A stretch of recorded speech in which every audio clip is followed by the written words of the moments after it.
Jamaah Jum'ah yang dirahmati oleh Allah, sahabat Sayyidina Abdullah bin Mas'ud, beliau meriwayatkan satu hadis Nabi sallallahu alaihi wasallam.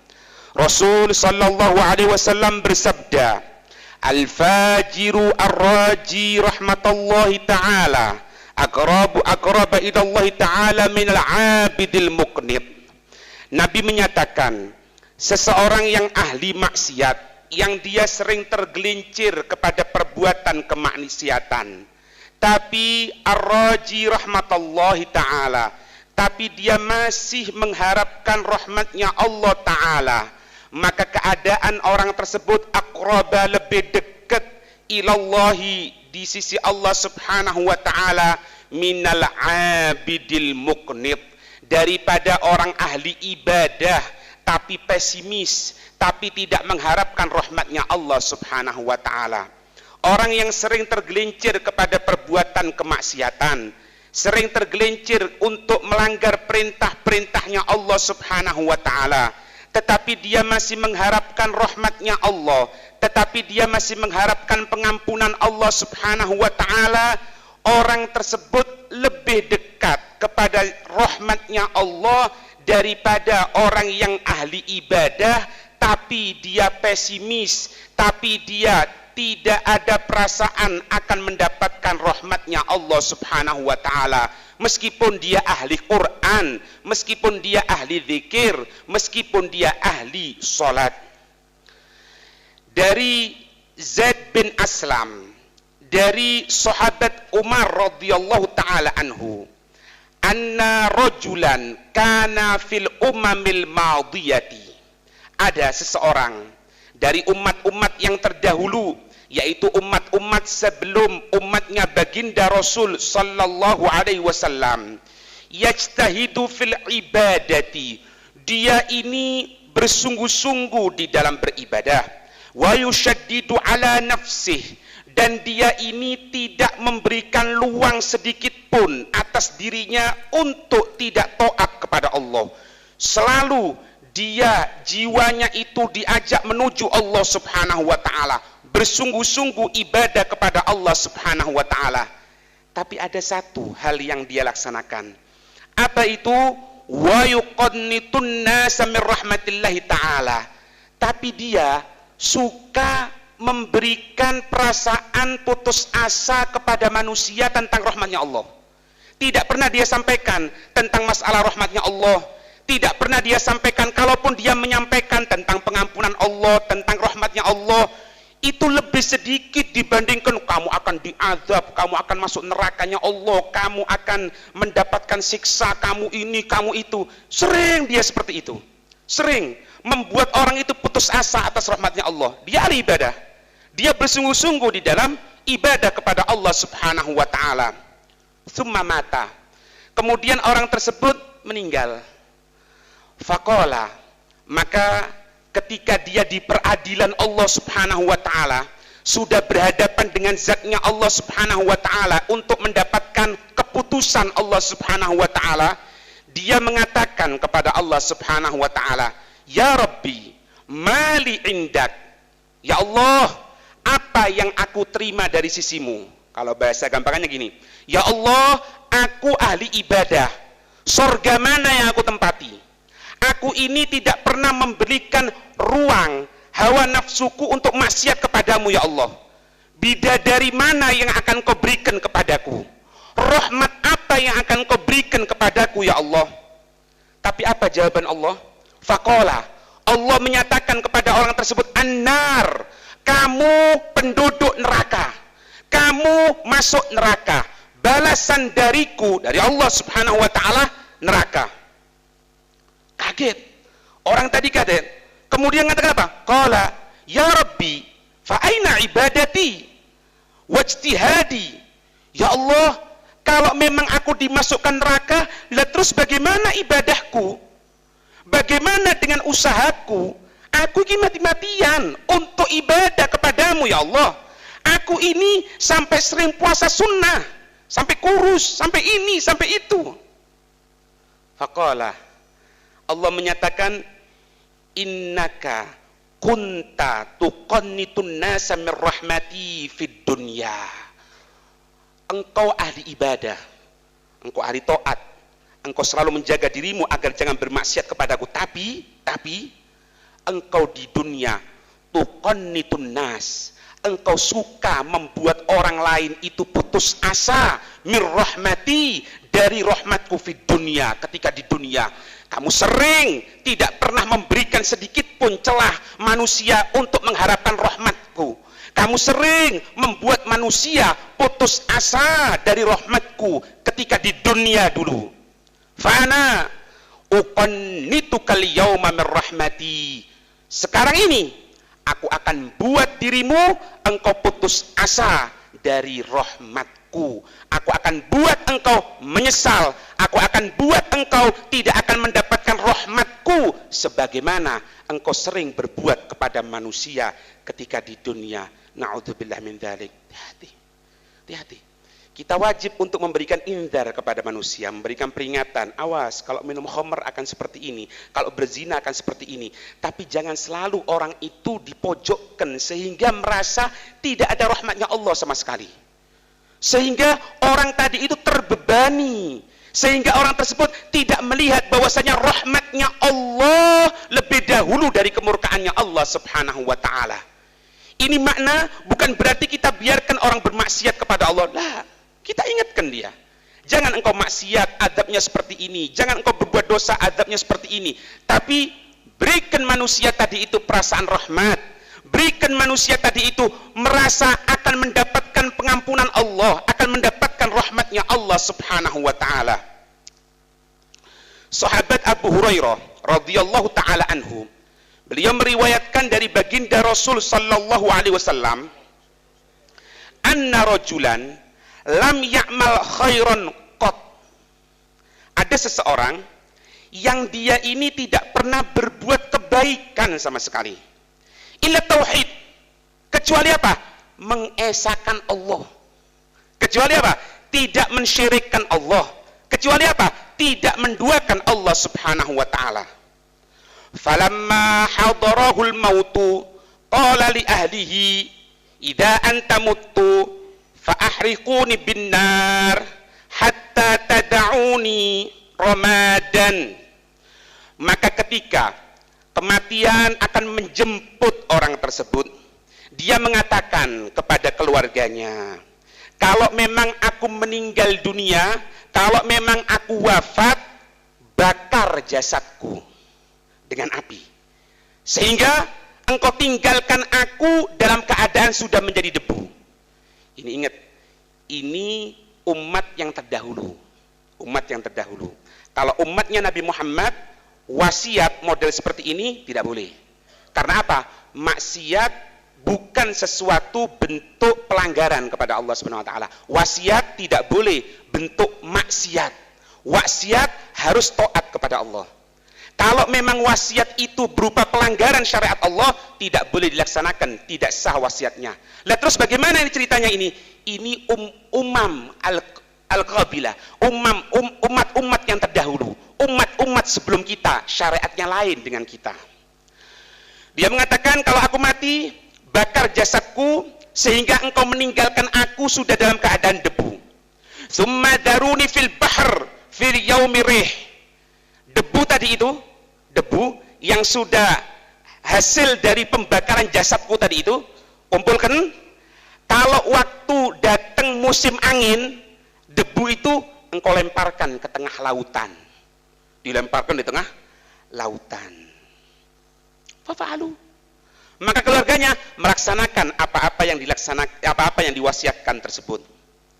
Fa idza huwa fi qabdatillahi ta'ala, maka dia pun berhadapan dengan Allah Subhanahu wa taala di waktu peradilan di hadapan zatnya Allah Subhanahu wa taala.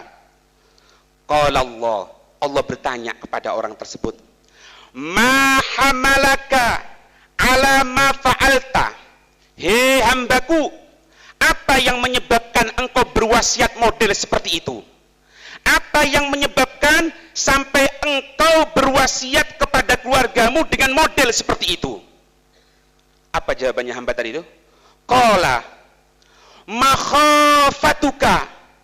Jawabannya singkat, ya Allah, aku berbuat seperti itu tiada lain ya Allah, karena aku takut kepada Engkau ya Allah. Aku takut Engkau adab ya Allah. Aku takut Engkau murka kepadaku ya Allah. Maka Allah menyambut apa-apa yang disampaikan, kejujuran yang disampaikan dari orang tersebut. Apa hasil yang dia dapatkan? Faghfarolahu biha. Maka Allah mengampuni orang tersebut karena perasaan takutnya kepada Allah Subhanahu wa ta'ala. Padahal wahwa lam ya'mal khairan qad illa tauhid. Padahal orang tersebut tidak pernah berbuat kebaikan apapun kecuali apa? Mengesahkan Allah, tidak mensyirikkan Allah. Selesai. Perasaan takut kepada Allah Subhanahu wa ta'ala. Makanya kita hadir Jumatan sekarang ini, apa faedahnya? Untuk menanamkan dalam diri kita perasaan takut kepada Allah Subhanahu wa ta'ala. Takut apa? Takut diazab oleh Allah kalau kita tidak Jumatan. Kenapa kita ambil Al-Quran, kita baca Al-Quran semampunya? Mungkin satu hari satu juz, tidak mampu setengah juz, tidak mampu seperempat juz. Kenapa? Apakah kita ingin menjadi walinya Allah? Apakah kita supaya mendapatkan rezekinya Allah? Bukan itu. Untuk menanamkan perasaan takut dalam diri kita.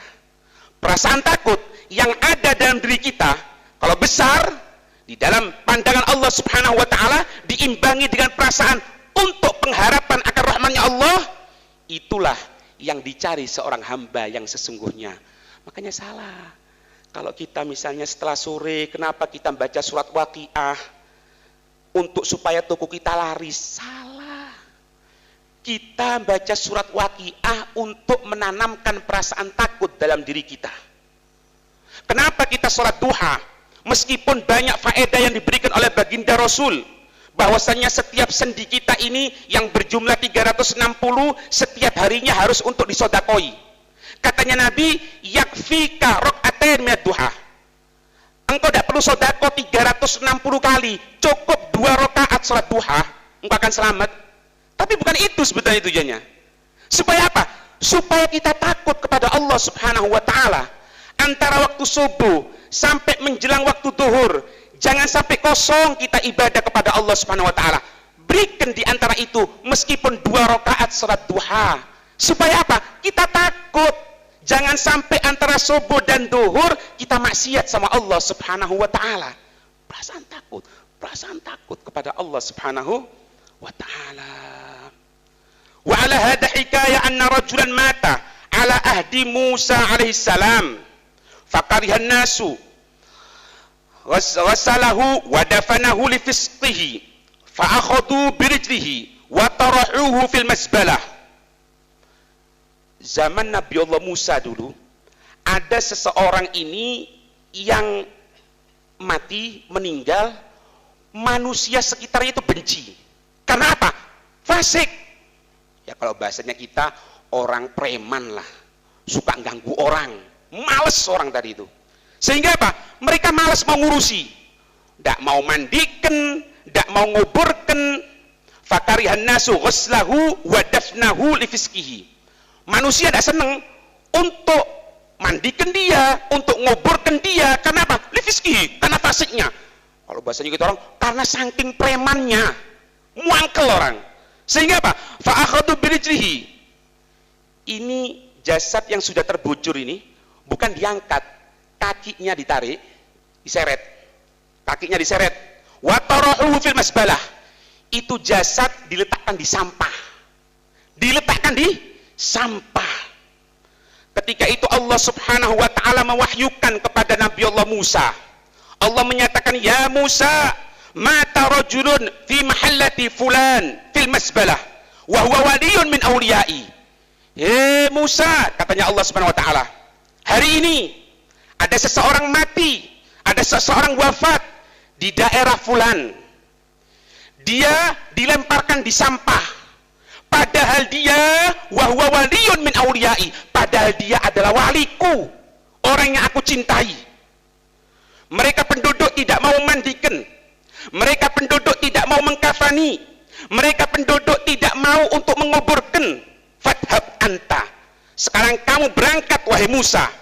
Mandikan, kafani, solati, kuburkan. Datang Nabi Allah Musa ke tempat tersebut. Kemudian bertanya, Fulan bin Fulan tadi itu ada yang meninggal ya? Di sini namanya Fulan bin Fulan. Mereka penduduk jawab, iya. Fulan bin Fulan itu sifatnya seperti ini, seperti itu. Dia ini preman, dia ini, dia ini itu. Wa innahu kana fasiqan mu'linan. Dia itu kalau berbuat fasik terang-terangan. Kalau minum khamr terang-terangan. Kalau berzina terang-terangan. Gitu. Kalau berjudi terang-terangan. Nabi Allah Musa bertanya, di mana sekarang dia? Ditaruh di mana sama kamu jasadnya? Ketahui, sesungguhnya Allah telah mewahyukan kepadaku untuk supaya aku ngurusi jenazah tadi itu. Dan aku datang ke kampung ini atas perintah Allah Subhanahu wa ta'ala. Kaget penduduk. Mengatakan apa? Loh, itu jasadnya sudah kita letakkan di sampah. Tapi gini Nabi Allah Musa, dia itu ahli maksiat, dia ini gini, dia ini gitu. Nabi Allah Musa diam. Maka Nabi Allah Musa bermunajat kepada Allah Subhanahu wa ta'ala, menyatakan, ilahi amartani bidafnihi wassalati alaihi wa qaumuhu yashhaduna alaihi syarran fa anta a'lamu minhum bitana'i wat takbihi. Ya Allah, Engkau perintahkan aku untuk ngurusi jenazah ini, untuk nguburkan, untuk nyolati, sedangkan kaumnya, penduduknya, mereka bersaksi bahwasannya orang ini orang ahli maksiat, dan Engkau maha mengetahui ya Allah siapa yang pantas untuk dipuji, siapa yang pantas untuk dicaci maki. Maka ketika itu Allah Subhanahu wa ta'ala mewahyukan kepada Nabi Allah Musa, wahai Musa, sadaqa qaumuh, itu kaumnya benar, wahai Musa, benar apa yang disampaikan dari apa-apa yang diceritakan dari perbuatan kejelekannya. Tetapi dia tadi itu meminta kepadaku, pernah bermunajah kepadaku dengan 3 hal. Dengan 3 hal dia bermunajah kepadaku. Dan ini katanya, dan andai mereka orang-orang yang ahli maksiat min khalqi, dari makhlukku, bermunajah model seperti itu, la a'taituhu, maka aku akan memberikan apa-apa yang dia inginkan. Fa kaifa la arhamu, bagaimana aku tidak akan merahmatinya? Waqad sa'ala nafsu wa ana arhamur rahimin, sedangkan dia tadi itu meminta supaya dirinya selamat, sedangkan aku zat yang maha kasih sayang, katanya Allah Subhanahu wa ta'ala. Nabi Allah Musa tanya, apa 3 hal itu ya Allah? Maka ketika itu Allah menyatakan, ketika orang tersebut akan meninggal dunia, ketika akan wafat, orang tersebut mengatakan, ya Rabbi, anta ta'lamu minni, inni kuntu irtakabal ma'asi. Ya Allah, Engkau maha tahu bahwasannya aku adalah seorang pelaku maksiat, dan sebetulnya ya Allah, aku ini benci kepada maksiat dalam hatiku, tapi aku tidak mampu mengalahkan kemampuan hawa nafsuku untuk menggoda diriku sehingga aku bermaksiat kepadamu ya Allah. Maka dengan perasaan benciku kepada perbuatan kemaksiatan, meskipun aku masih tergelincir ya Allah, saya ulang lagi, ya Allah, meskipun aku masih berbuat kemaksiatan ya Allah, tapi di hatiku aku ini sebetulnya benci kepada perbuatan kemaksiatan ya Allah, maka aku meminta kepadamu, aku meminta bantuan kepadamu, dan aku akan mengakui bahwasannya perbuatan kesalahanku ini 3 hal ya Allah. Yang pertama, an-nafs, hawa nafsuku sendiri ya Allah. Yang kedua, warafiqus su, dan teman-temanku yang jelek ya Allah.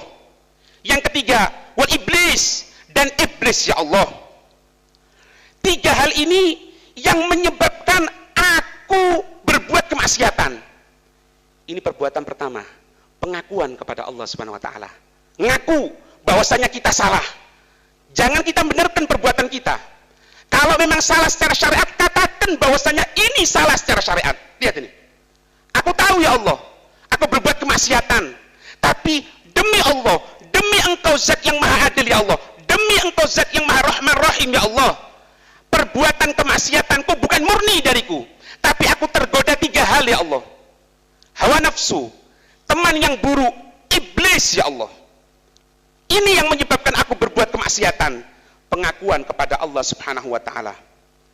Yang kedua, ya Allah, Engkau mengetahui bahwasanya aku berbuat kemaksiatan, dan aku ini terkumpul dengan orang-orang yang ahli maksiat ya Allah. Dengarkan. Walakin uhibbu suhbatas salihina. Tapi meskipun seperti itu ya Allah, aku senang berteman dengan orang-orang soleh ya Allah. Aku senang perbuatan zuhud mereka, orang-orang yang soleh ya Allah. Aku sering kumpul bersama mereka ya Allah. Dan perasaan cintaku untuk kumpul dengan orang yang soleh lebih besar daripada perasaan senangku untuk kumpul dengan orang-orang yang ahli maksiat. Yang ketiga, ya Allah, sesungguhnya Engkau mengetahui diriku. Sesungguhnya orang-orang soleh lebih aku cintai daripada orang-orang fasik. Sehingga ketika datang kepadaku 2 orang, 1 orang soleh, 1 orang ahli maksiat, maka aku lebih mengedepankan apa-apa yang dibutuhkan orang soleh daripada apa-apa yang dibutuhkan oleh orang yang ahli maksiat. Karena apa? Perasaan cinta kepada orang yang soleh lebih aku dahulukan. Apa omongannya langsung aku turuti, apa hajatnya langsung aku berikan, apa yang dibutuhkan langsung aku bantu ya Allah. Maka Allah subhanahu wa ta'ala menyatakan, bagaimana aku tidak akan membantu orang yang dia tadi itu bertawasul dengan 3 hal ini. Kesimpulannya, kalau kita tergelincir perbuatan kemaksiatan, yang pertama, akui perbuatan salah tadi itu. Yang kedua, cintai orang-orang yang soleh. Sering kumpul dengan orang-orang yang soleh. Jangan engkau caci maki orang-orang yang soleh. Yang ketiga, sering bantu mereka orang yang soleh. Bantu, kita punya tenaga, bantu dengan tenaga kita. Kita punya kemampuan dari segi harta, bantu mereka. 3 hal ini yang menyebabkan orang akan mendapatkan rahmatnya Allah. Semoga kita mendapatkan rahmat Allah. Amin ya rabbal alamin.